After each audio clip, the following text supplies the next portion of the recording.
Hello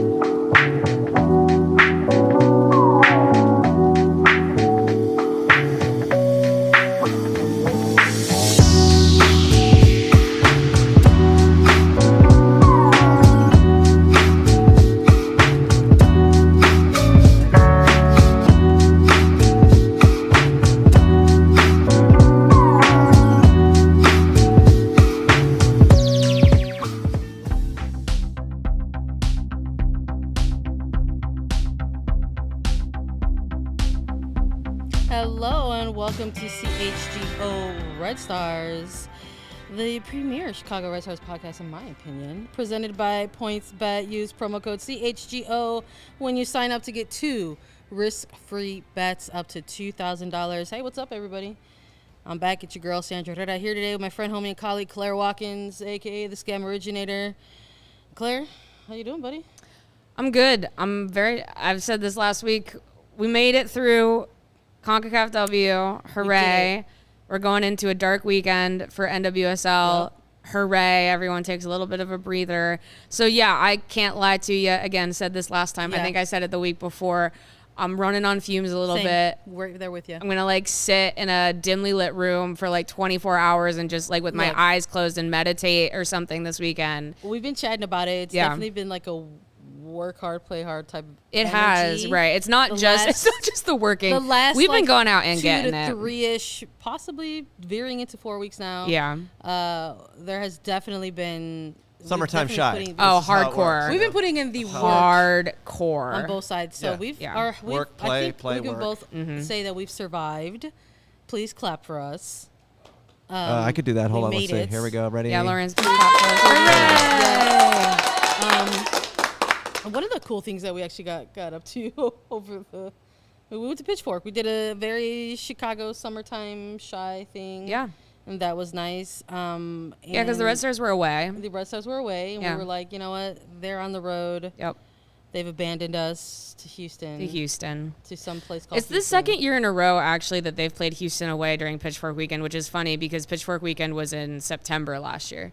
But it's the exact same thing. I do think last year they won. And this time they did not, but oh well. All right, so let's we're starting off with that. We're starting off with that just to sort of throw it back a little bit to folks who joined us or did not join us for the preview of this Houston Dash match. We talked about some of the storylines going into this, coming off of that North Carolina come from behind draw, that it was one of those maybe lesson games, perhaps, and the momentum, maybe they can carry that into Houston and see what we can bring out of that. But, didn't go that way. We had there were some points. I know we've got the little pylon saying summertime shy equals undefeated, which is true. Yeah. And I wonder if maybe the Red Stars wished that they were still there because quite frankly, they had some moments where it looked like they were not fully engaged with what was happening around them. And we were talking about what we could possibly see in that preview in this game, and we talked about, could they get a result? We're like, yeah, but we also we tried our best to emphasize that Houston has not been the kindest to the Red Stars when they've gone on the road. It's true. I do not like the Houston Dash. Oh, really?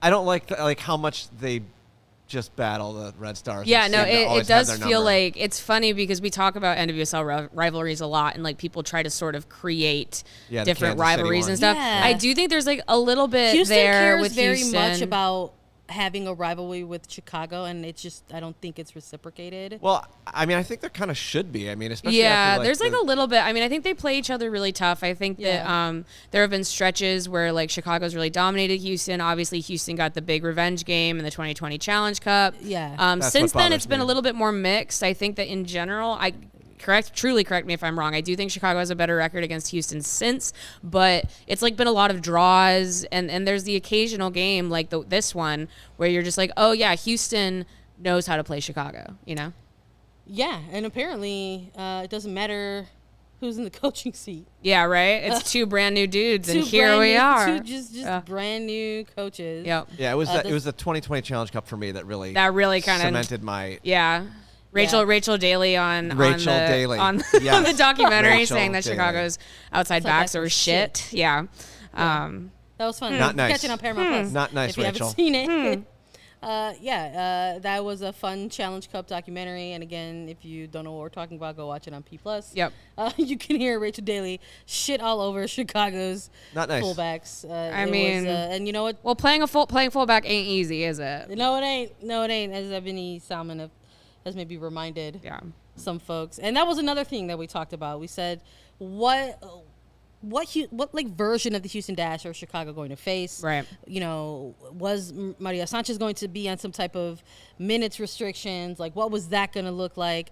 And, you know, was this finally going to be the game where Ebony Salmon was said, listen, I needed a couple games to get acclimated. I've arrived. And she just certainly did. Yeah, I mean, Ebony Salmon, talk about people who play Chicago well. Even when she was with Louisville, she's really good at pouncing on mistakes. Like, that is one of her great gifts as a striker. And that is actually an incredibly important skill, especially in the NWSL, because you do have teams that mess around with trying to play out of the back sometimes, and they're not always highly clinical with it. And she had, it was an incredible performance. And I do actually like this about the Dash, which is that, sometimes they do have people just pop off this season, which I think is really great. Like that Nichelle Prince. They've had 0 hat tricks in the history of the organization until this season. They have 2 in 2022, which was the Nichelle Prince hat trick and now this Ebony Salmon hat trick. And it's funny because I think if you look at the game statistically, or you get into the XG mapping or the pass mapping, you're like, how on earth did this end 4-1? Not to say that Chicago outplayed Houston, they did not, but you're just like, surely this is like a 2-1 or a 1-0. This was a close game. Chicago, if we can pull up the pass map. Who do you want first? You can do pass. Let's do pass first, actually. Do you want Red Stars or? Yeah, let's do Red Stars first. Okay, here we go. So if you look at this is fine. Yeah. There's nothing really wrong with this. You know, their defensive structure's intact. The 3-back looks a little bit stretched. They're playing through Danny Colaprico a lot. You can see she and Yuki Nagasato were getting the most touches on the ball. Did they have some? Looks like they had more of an advancing by committee structure. Yep. Makes sense.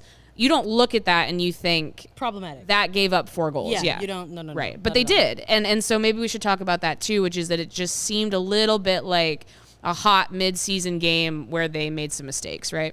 You know what? I just I don't want to simplify things. The NWSL is a tough league, man. No one ever wants to do that when it comes to NWSL. Yeah. But looking at the pass map in front of us, like you said, it does not look like this was a team that was going to give up. That's not a disaster. A bunch of a grand slam. Right. In this one. Yeah, right, exactly. Right? A grand slam. Yeah. And, you know, sometimes it does come down to the fact that maybe there's a history there. You don't play well. Yep. Or you just don't come out on the positive end of playing out in Houston in that stadium, and it was hot. And maybe there's that combination of sometimes it does come down to that sort of batshit crazy go off type of game. Yeah, right. From a player. Yep. Right. And I know that's maybe simplifying certainly it to in a certain extent. the dog days of NWSL summer. Yeah. Yeah. You know, a hot and I think especially if you're mess. sort of two teams, if you're two teams at this point in the season, when you're starting to kind of turn this corner, where if you've got the Red Stars who have been pretty much at the upper half of the table, and you've got the Dash who have been flirting and have also sort of been in that upper half of the table as well. But they made a move. They made a move for Ebony Salmon. They brought in a new coaching staff. I don't think you make these moves with the intention to sort of let it slip sit away on again. your laurels. Yeah, right. And right. not want to have a couple statement games to kick off this second half of the season. And there's a little part of me that wonders if that was the mentality for this team going into this game on the Houston Dash side. Well, it certainly seemed like it was the mentality for Salmon. And like you said, I think when everyone's a little bit tired, I mean, this is game 3 on short rosters. They'll be back at quote unquote full strength next weekend. Though obviously with Chicago, we know that that's never happening this year. But I think that it is a little bit of a like, nobody wants to admit this, but it's just natural human psychology. You've got a week vacation in front of you after this game. Senioritis. Yeah, just a tiny bit where you're just like, okay, let's just get through this. Let's get through the game. We're obviously focused in on it. But, yeah, and I think that they were just prone to mistakes that they haven't made so far this season. And that's why we've talked about how they've been competitive in every game they've played. And it's because they were not giving up goals like the first goal, the third goal, and I think the fourth goal was also pretty weak. And yeah, I mean, it's one of those where I also don't know exactly what you learn from it. I think you learn things that you already knew, which is that sometimes slotting in a backup goalkeeper isn't as smooth as you would like it to be, especially when you have a very particular defense made up of a very particular group of people. It'll be, I think, probably nice to have Nair back. And then past that, I mean, I think difficulties progressing the ball. The defensive midfield saw the ball the most, right? The dash really let Chicago possess, and then they hit them on the counter. Now, when Chicago is actually playing well, that should also be their strength. That should not be so easy. Like, what Chicago wants is not to let that be as effective as it was in Houston. But I do think a little bit, and I wrote about this for the site this week, I think that there are some indicators here of like what could be a little bit of a red flag going into this second half of the season. Because if you think about it, I mean, a little bit, again, it's the kind of thing where it's like no one wants to admit this, or even it's kind of true and not true, but players and coaches have their sequences of the season, which is like, we're going to use this for rotation. We're going to use this time to figure out, the best way forward. We're going to bring players in. We're going to blah, blah, blah. And I really do think that the league is about to get much harder. And I think that obviously Chicago is about to get an infusion of players back, but so is everybody else. Yep. And basically, we've always talked about how Chicago's success is predicated on continuing to tighten up those processes with the young group that they have. And we just saw the cracks, I think, in this game, which is you ran the system fine, not a disaster in holding the ball, moving the ball. Was it as effective going forward as you would like it to be? No. But don't give up 4 easy goals. Yeah. Don't let a player like Ebony Salmon control a game, because that's not the way it's supposed to work. It was really like shooting fish in a barrel for her. Oh, dad joke. Hey-o. Love it with the producers chime in. Yeah, wouldn't you say that Chicago was swimming upstream there by the time they were down? Yes, very more much puns. so. Yeah, I'm here for it, always. Yeah. I think it's important, the points that you're bringing up, because I think those were questions that we were asking ourselves of this team. Like, are we going to see the game, particularly during this window of time, this like July span, where this was the team that they were, this was the roster that they were going to have to go out there. There's not going to be a BSG, a Mallory Pugh, an Alyssa Nair to, I guess, bail you out, I guess, if you, for lack of better phrasing. But we were, I think, wondering if there was going to be a game, or games, plural, where we did see some weaknesses within maybe not so much the system, but even within the personnel available within this system. And I think we're, like you said, backup goalkeeper in Boyd, someone who's typically, when she has seen time on the pitch, it's been in scenarios like this, in Alyssa Nair's absence. Yeah. We've got where she keeps it close, maybe. Yeah, we've got a season already where they lost Tierna Davidson very early. Right. Then they went ahead and they lost Kayla Sharples. And we've got some pretty young players back there. Right. In this system that we've been praising.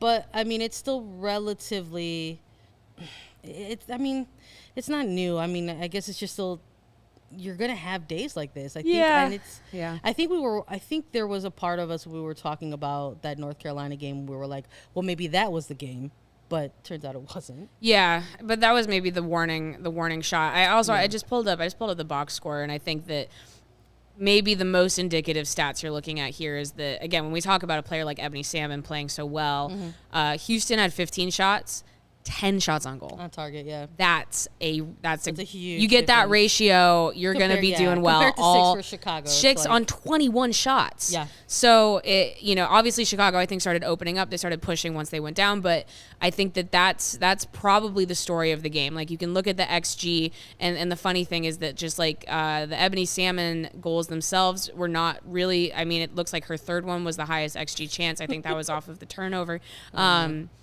But yeah, and you look at the Sammy Fisher goal, like that was a good chance. But and I think that's curious too. Like I think maybe the time, like I like to always look at the timestamps of these goals too. Like we're talking about that Salmon goal coming in the opening 15 minutes of a game, where maybe if you're the team on the road, maybe the idea is to make sure that you're like sustaining pressure and trying to like kill any crowd energy for like that opening 15 minutes, and they failed to do that. Like Ebony Salmon gets this goal in the 11th minute, and then there's this long stretch of time where she gets her second in stoppage time right before of the the first half. Right. So these are like two very bad times to give up goals. And then I would even venture to say that there were all of these goals in which they conceded goals were bad times. Yeah. Because you've got this second half goal from Salmon in the opening 10 minutes this of the is kind second of what half. I mean about losing the mentality battle. Yeah, like it's pretty like it's it's just more data for your point basically. And then I think you can maybe even make that argument for the Houston Dash side at one point where they're like, okay, yeah, we've got this wrapped up and in the bag because Sammy Fisher gets a goal in this game. Near the end of it in the 89th, 88th minute, something like that. So the Red Stars do get one back. I guess the very definition of a consolation goal. Consolation goal, yeah. Very, very definition of that. But that all that meant was that Houston said, oh, you've woken us back up. Right. And we're going to do the same thing. And they got a stoppage time goal. Yeah. And again, I do think that when you look at the XG model, obviously, like, everybody knows it doesn't account for finishing, or it does in its own way. And so I think that, I think that if you look at that combined with the shots versus shots on target ratio, you can fully understand actually how Chicago can play their style and not have a terrible game and still have it end up being 4-1 the other way. And kudos to Houston for that because they needed that, quite frankly. Yeah. They need points. I think when we were laughing at the banner that was previous up there with Summertime Shy equals Chicago Red Stars were undefeated. And I think, going into this match, we did talk about that. They had a pretty impressive run. It was a 9-game undefeated streak. Mm-hmm. And a couple of those games were this roster, this team, these players who were available during this time contributed to that. And I think that's something that we did want to highlight and, sort of express like joy over and be like, this is a very cool thing that they did. But like streaks are meant to end, and finish. And I think like on the other side of Houston, it seems like they're a team that's like trying to establish their own sort of run, So it's just like ebbs and flows of things. And I just am like, I think you really do have some good examples within here that they're gonna go back and say like this is what went wrong. And I think. I don't think it's unfair to maybe say that there was a little bit of that senioritis throughout some moments of this game. You made a good point about the timestamps. I think that is another good indicator of sort of how that game went. Let's just look at this real quick, like just to say, and ultimately, like we mentioned this a little bit during in the recap of that game against North Carolina, but this isn't a game. This wasn't necessarily a game that was going to completely tumble or shake around the standings, I guess, at this point of the season. None of these three, the funny thing is, beating my little drum here, the NWSL constantly has to decide what they're doing with these extended international periods in the summertime. The thing that my opinion of the last 3 games is that they have not done much in upwards mobility, but they've possibly ruined the season for a couple teams, not Chicago. And I'm just like, well, that's a bummer. Yeah. The only real movement we've seen here has been negative movement as opposed to positive movement. The table remains mostly unchanged. Yeah.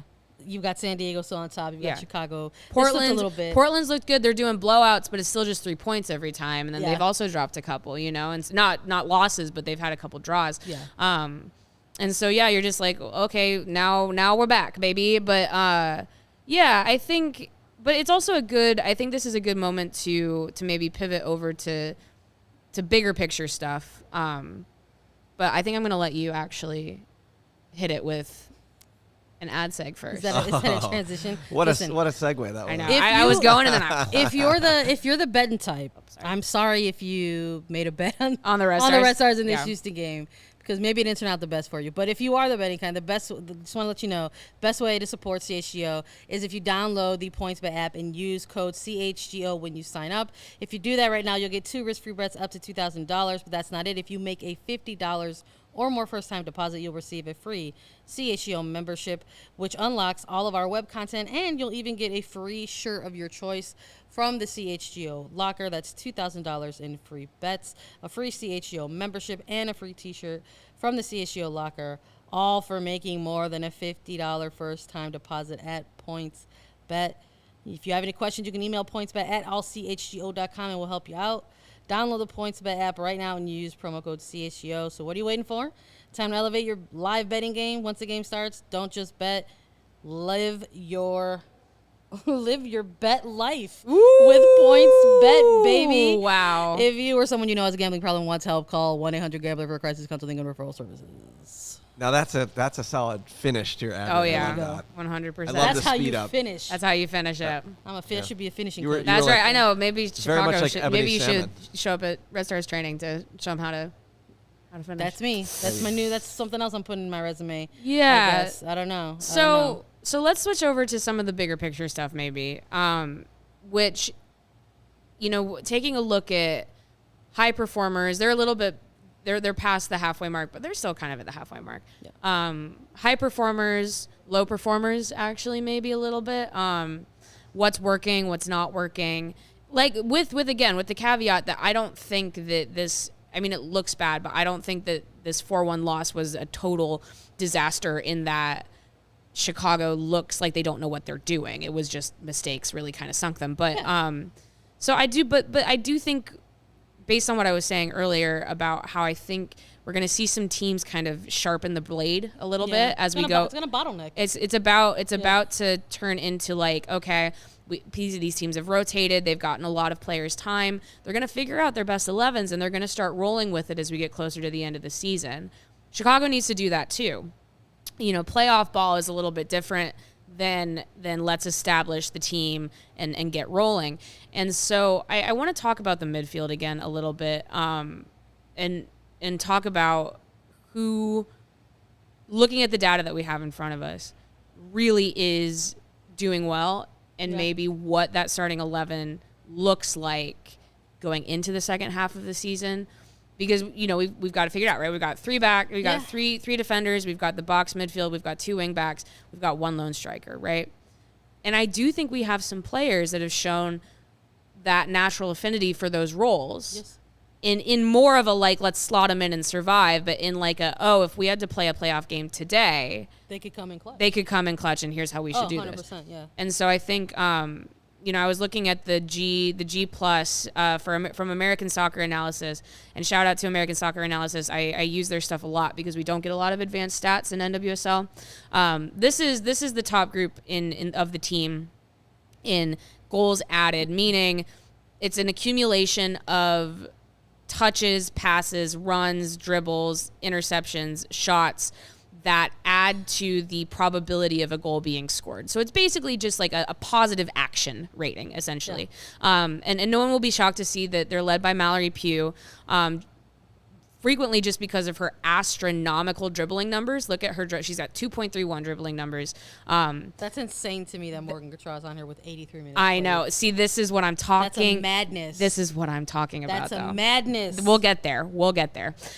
So Mallory Pugh, far and away in terms of goals added, incredible dribbler, not always connecting on the pass, right? Yeah. BSG is in second.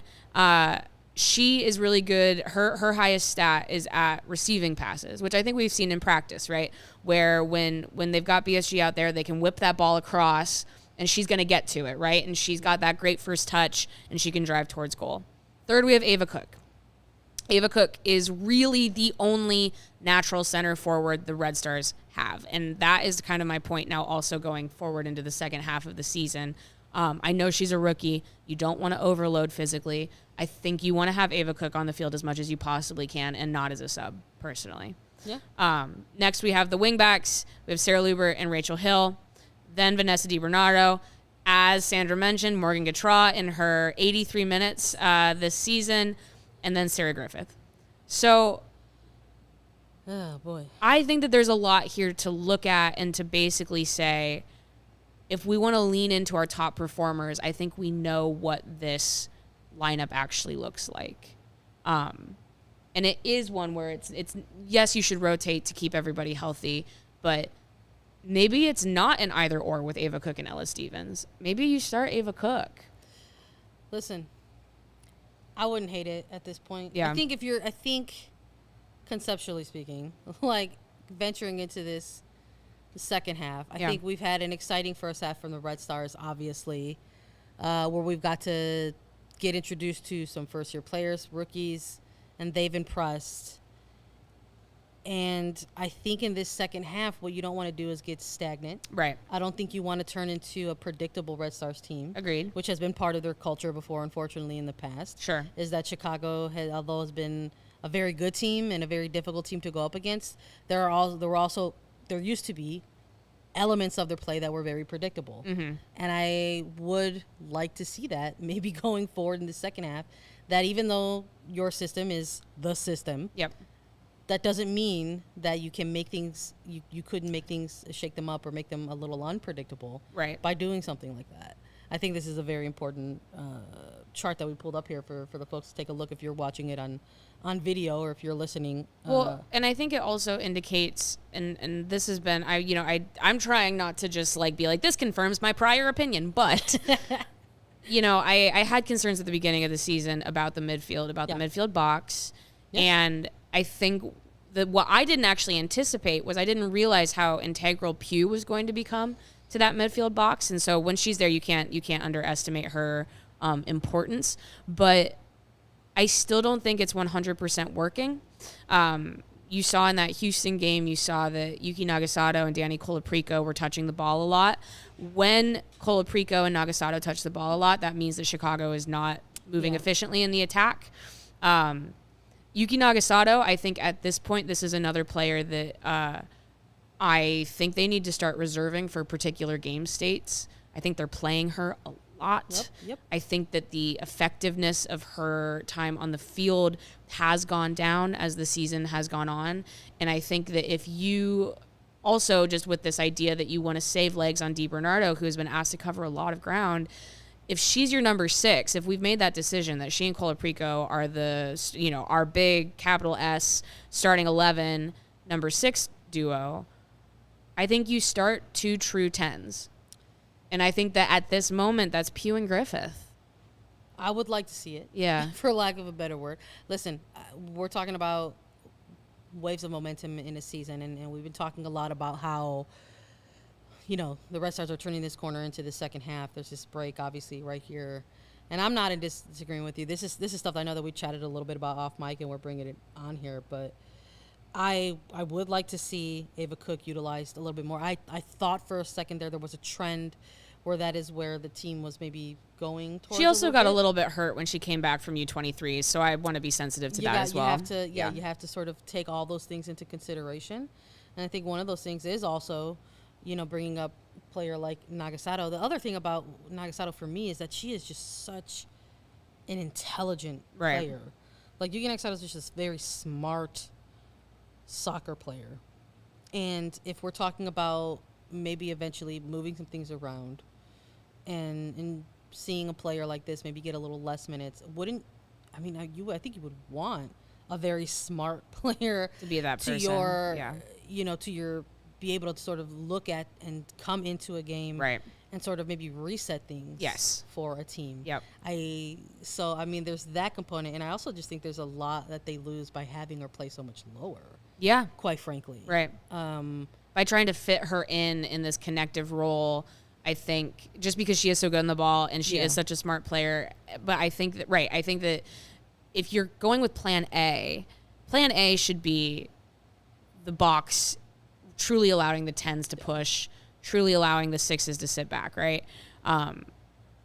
Nagasato at this moment doesn't totally fit into that. And I think that it's not fair to the player, and I think that it's wasting what she can do. And I think it's asking her to do too much at this point in her career, just in terms of the physicality of it. Is there a little... I was going to say, is there a little bit of... Again, there's some injuries and there's been player absences. Is this a little bit out of necessity that we've seen her? I think so. And I think that maybe what we should be wanting is more of like only the Yuki Nagasato that we need. Only the, yeah. And only what she needs as well. Yeah. And I think that they're asking too much. And so it's kind of like Owen, which stands for only what you need. Owen is a 100% plant-based protein shake that gives you nutrition that works as hard as you do. All of their products are free of artificial ingredients, allergen-friendly, no gluten or dairy, easily digestible.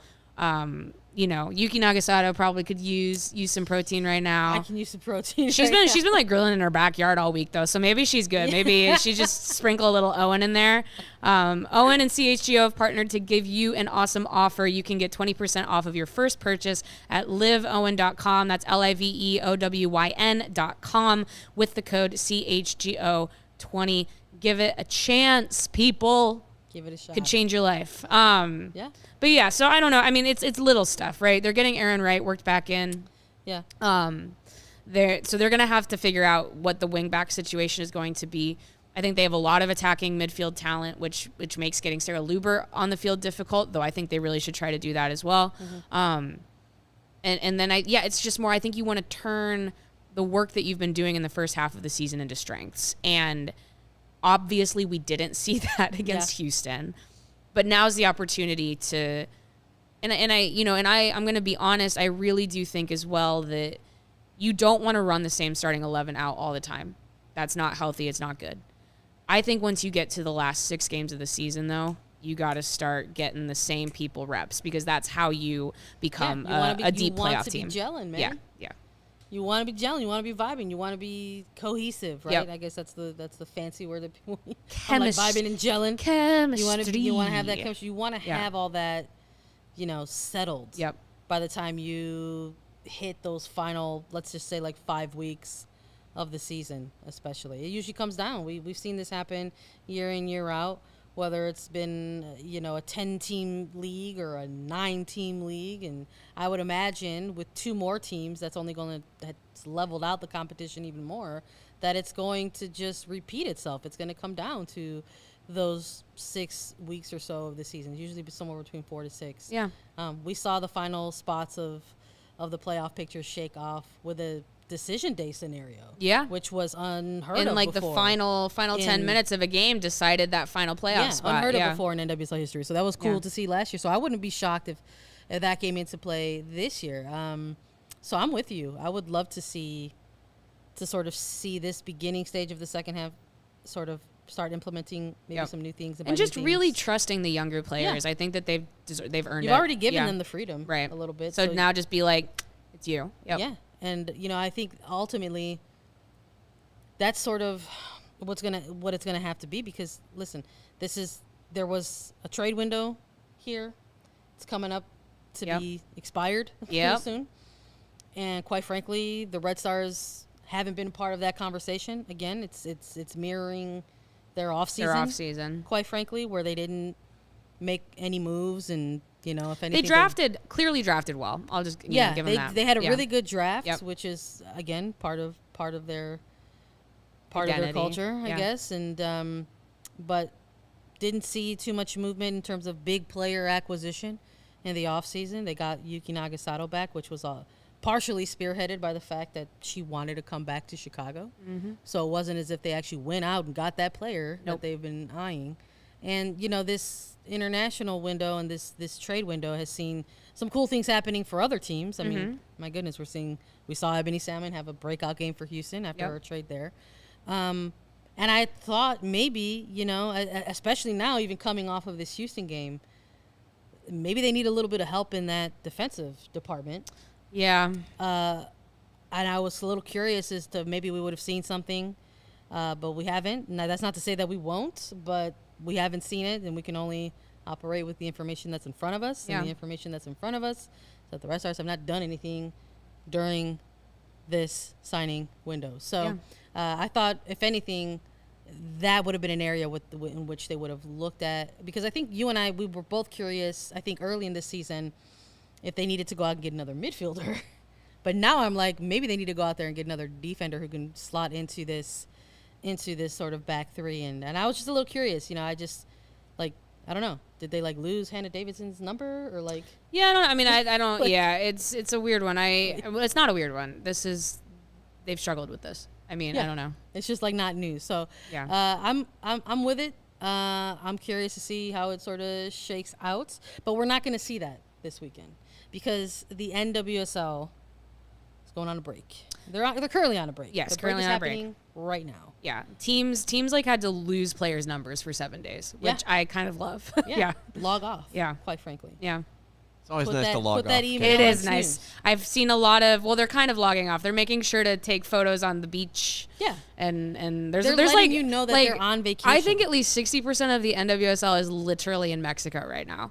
Like, they all went down. They must have gotten, like, the group discount or something, because you've got, like, entire NWSL teams, like, descending on Tulum, Yeah. Go see the pyramids, guys. Yeah. Go get some history in there, too. Yeah, right. Okay? Yeah, exactly. Don't just go to my motherland and be like, hike a volcano Go get some or history, something, man. Can't be all beaches and margaritas. Yeah, right. History. Exactly. Have your 20 margaritas and a trophy. Yeah. And then go learn a little something about it. Oh, my goodness. But, having the break means that we don't have a game to necessarily preview this week. So we're going to shift a little bit with some national team. Yeah, since the last time we talked, they won. The U.S. They won the whole gosh darn thing. Yeah. Well, last time we talked about it, they were in progress of the CONCACAF W Championship. Mm-hmm. And the United States women's national team at that point in time had already clinched their spot in the 2023 World Cup in Australia and New Zealand. But that didn't mean that the objectives were over for that team, because the tournament as it was built, in which we discussed about last week, was that they still wanted to go out and win the whole gosh darn thing, because that's how that program is built. And in winning the whole gosh darn thing meant that they would clinch their space in the 2024 Olympic Games in Paris. So they did that. They sure did. They did that. It wasn't really that close. It was close, but it also wasn't that close. Yeah. I think that they did a nice job. I think that there's more work to be done, obviously. Yeah. But yeah, job done. I was happy to see it. Because I think that there's been a lot of fears surrounding this U.S. team. Yeah. And I think that many of those are valid. But I think it's always good to not always see the fears come to fruition. And in fact, was it perfect? No, nobody says that it was, but they still pretty demonstratively did the thing they went out to do. Yeah. Which I think some people were really afraid was not going to happen. And that did not happen. But yeah, I did want to briefly just pull up, speaking of Pugh, Pew. Yeah, Chris Henderson, and I want to be, again, clear on this. When we use the data, it's not definitive. It's always kind of everybody's metrics are different. Everybody's systems are different.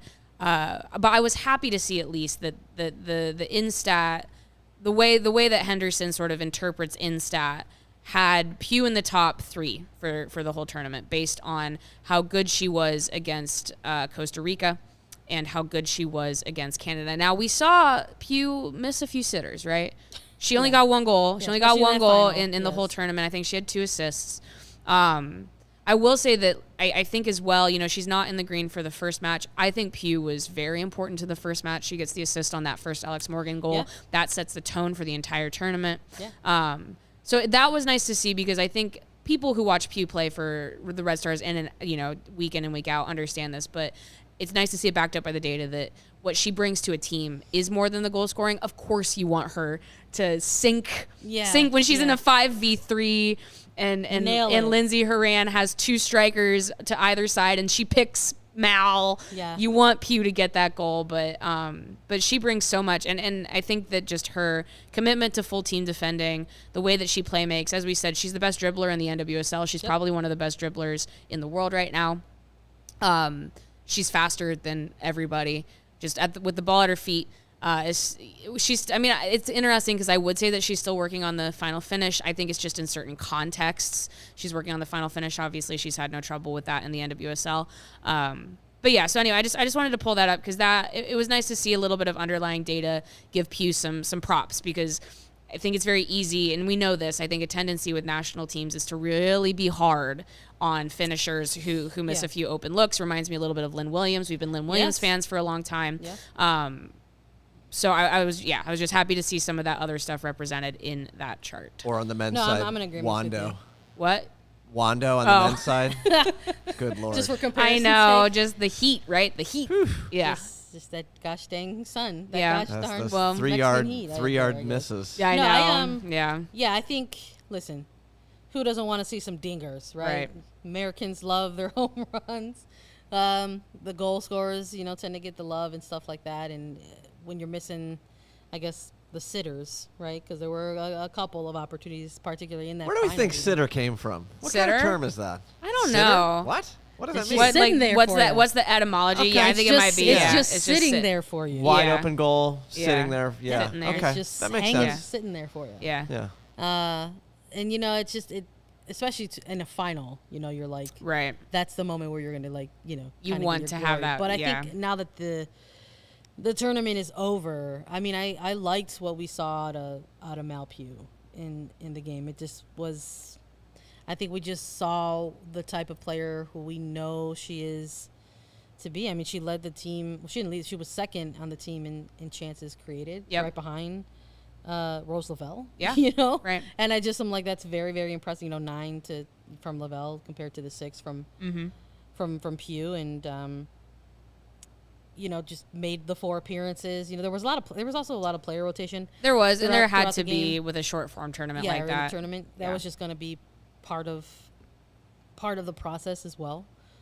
We saw it start really in the Olympics, quite frankly, with Andonovski and his coaching staff, and shouldn't have been too surprising, I think, in to see it again in a tournament like this, considering the quick turnarounds between games. You're always gonna sort of have the the player rotation kind of come into play. But I think the fun thing for me about watching Mal Pugh in this tournament is, of course, you wanted to see her maybe get more goals, and I'm sure she wanted that for herself. But she walked away with 2 assists, and was tied for first in XA, not so much XG. Yeah, but tied for first in XA on the team with Lindsay Herrera, who also had another really good tournament.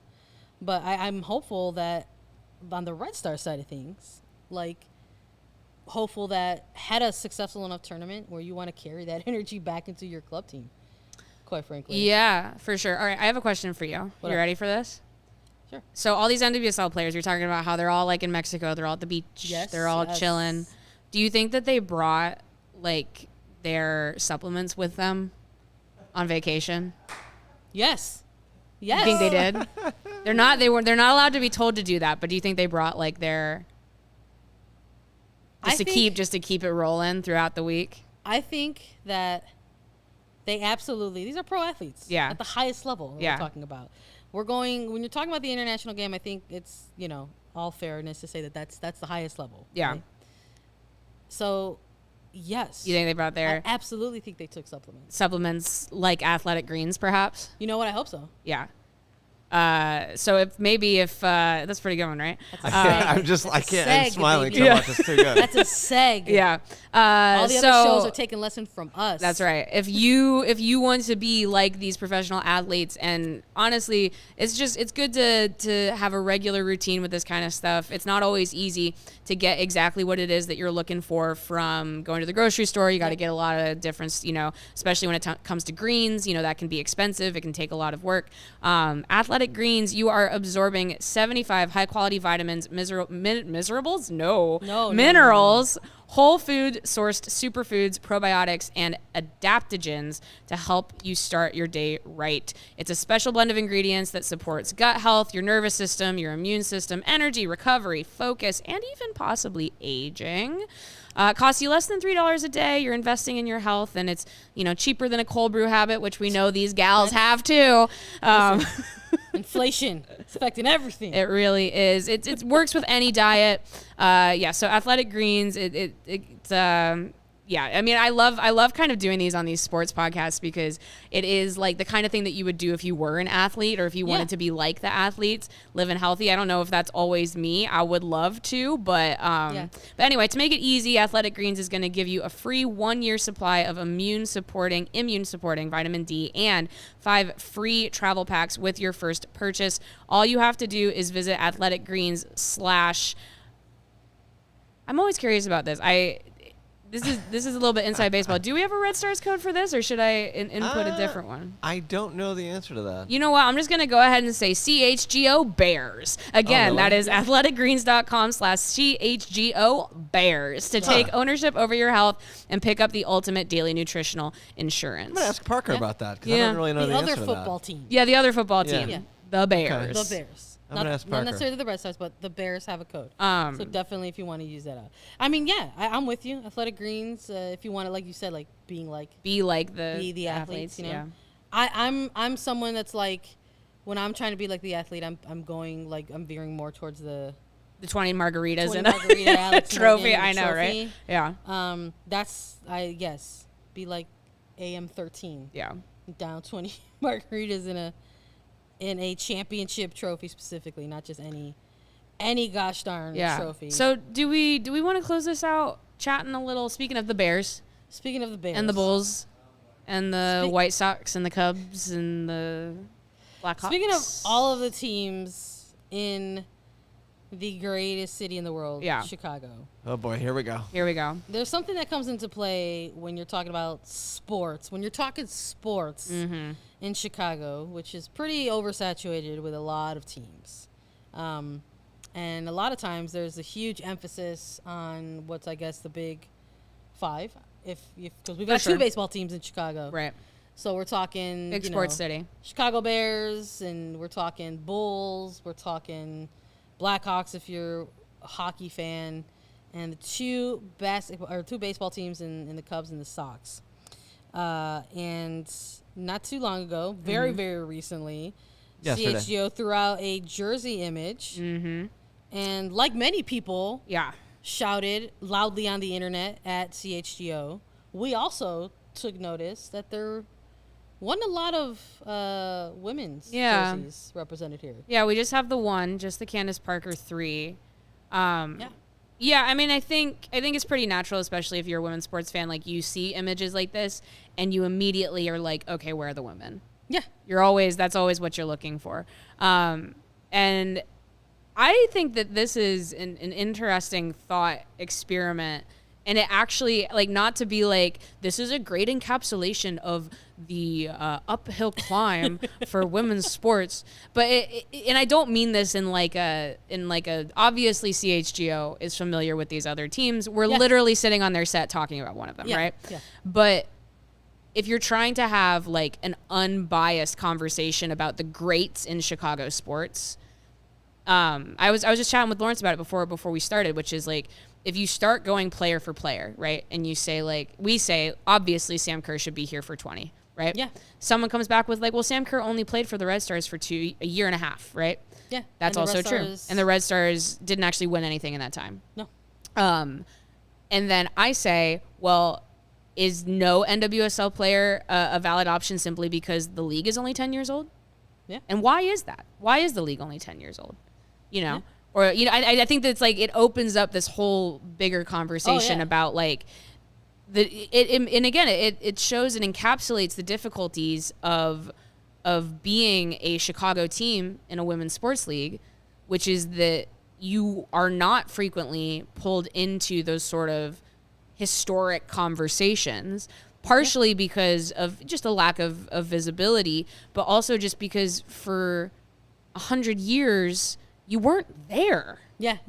You literally did not have a league. Up against like generations of history. Right. In this city specifically. Yeah, it's like great. We've got Sam Kerr, who played for the Red Stars for 18 months, and we've got Ernie Banks, and it's just like this, you know, it's just like, how are you supposed to compare those two things? It's hard to. It's hard. And I think it also depends on like how you define success. And like I think for for a lot of people, it is like longevity and straight up existence, right? You know, and you bring up Ernie Banks, and that's a player who played for a long time. But I mean, even some of that, pull that back up for me, Larry, if you don't mind. Take a look. But I think at one point, like looking at some of these numbers, for example, here, like just removing NWSL out of this, right? You got Matt Forte. And Sloot. And I know. Yeah. So that's the a big one. You know, where's like Vander Sloot. You know, it's like so you've got 2 number 22s here, and I'm pointing out 22 because that's my favorite number. Yeah. And if there's that mentality of like longevity, also, did they even win anything? Well, neither did Matt Forte. Correct. I know Sloot's one of the ones that I personally feel like that was a miss. Well, it was one of those close ones where, you know, you definitely could go her way instead of Forte because, like you said, Forte didn't win shit. Yeah, right. Yeah. You know? Sloot's won a championship here. She's played her entire career. And she set the all-time assist record. Yeah. She averages over 10 a game. You know, like there's lots of reasons she can definitely be on this list. I also think a funny thing about something like this as well is I actually, and this is like nitpicking, but with a number system like this, you're always going to struggle with soccer players because you usually have like, not to say that, you know, there isn't your odd 33 or, you know, Madison Hammond loves the 99 out in LA, but you're not going to get usually anything past 23. Correct. In terms of a soccer jersey or a soccer number. And so I think that there's limitations to that as well. Like 1, right? Yeah. I don't think we're taking this away from Derrick Rose, right? Have there been a lot of number 1? But, you know, your number 1 goalkeeper is also going to be number 1 every time, right? Yeah. And that's an iconic number for a reason. Yeah. Many, you know, I don't know if everybody knows this, but like there's a reason why number 1 goes to the starting goalkeeper for the U.S. Women's National Team and for your club team. And Nair has taken that on after Hope Solo did it before her, which is like, I'm number 1. Yeah. I'm the number 1 goalkeeper. And so, but that's a crowded number, right? I mean, 1. But I think when you're looking at it in the lens of Chicago, right, that's almost what makes it unique a little bit. Right. It's like because for I think a lot of general, casual sort of sports fans in Chicago, like they associate a number 1 jersey with Derrick Rose. Right. And I think that's part of maybe what makes Nair so special and unique. It's like, yes, it's like in the national team aspect of it, it's number 1, but it's like that's also true for the Red Stars. So like I think like I would include, if I had to do it, let's do this. Like let's start throwing out some numbers. Yeah, so some names, yeah. So if we obviously had to do numbers, we would include Alyssa Nair as a number 1. So well, yeah, I mean, not over Derrick Rose, but like as a we're just including. Oh, including, yeah, for including. Sure, yeah. Part of the conversation. I think Vanessa DiBernardo is going as a number 10. I think Vanessa DiBernardo plays her entire career as a Chicago Red Star. For sure. That's just like my assumption. Mm-hmm. And she has been with this team for a very, very long time. Yeah. And is killing it this year. And she's always rocked the number 10. So I would also include that. Ron Santo, though. In the conversation of great number 10s. Yeah. And then I think also like, when you talk about the hometown poll, I mean, I think Sarah Gordon at 11 has to be in that conversation as well. And again, this is going back to like a lot of these baseball guys didn't win shit here either. You know, it's like, just because they didn't win anything for longer, doesn't mean like you lost for a long time, right? So you should be at the forefront of everyone's mind. Yeah, that's not necessarily true. I think Sam Kerr 20 for a number of reasons, actually. Like legitimately, I think because she is one of the most talented people to come through any Chicago sports team. Oh, absolutely. I mean, she broke records. Yeah, she broke league records. She went on to break league records in other leagues. Yeah. I think also just in terms of, I really worry sometimes that we're going to collectively forget that she ever played here. Yeah. And I think that that's sad. I do think that's sad as well. And so I think that is another element of what is the point of something like this? Like the point is to tell the history correctly, right? Yeah. Of the city and of the teams that played here. And I think that yeah, I worry sometimes that Sam Kerr is that her time here is just going to completely disappear. Because we're talking about like the graphic and how there's a lot of icons due to the fact you said, hey, here's a bunch of guys who lost for a very long time, right? But the number's iconic because they lost so long in that number, right? Yeah, you know? exactly. And it's like, right. And it's like, well, if that's the sort of the argument that we're making for these dudes, then I think maybe we're making the argument of like let's like make it a combination of things, right. like. Not so much the timing component because women's pro soccer has had a short shelf life so far. It's expanding, but it's still only celebrating its first decade of existence in NWSL. So I think the argument on our part is like obviously longevity with the Red Stars is a huge one.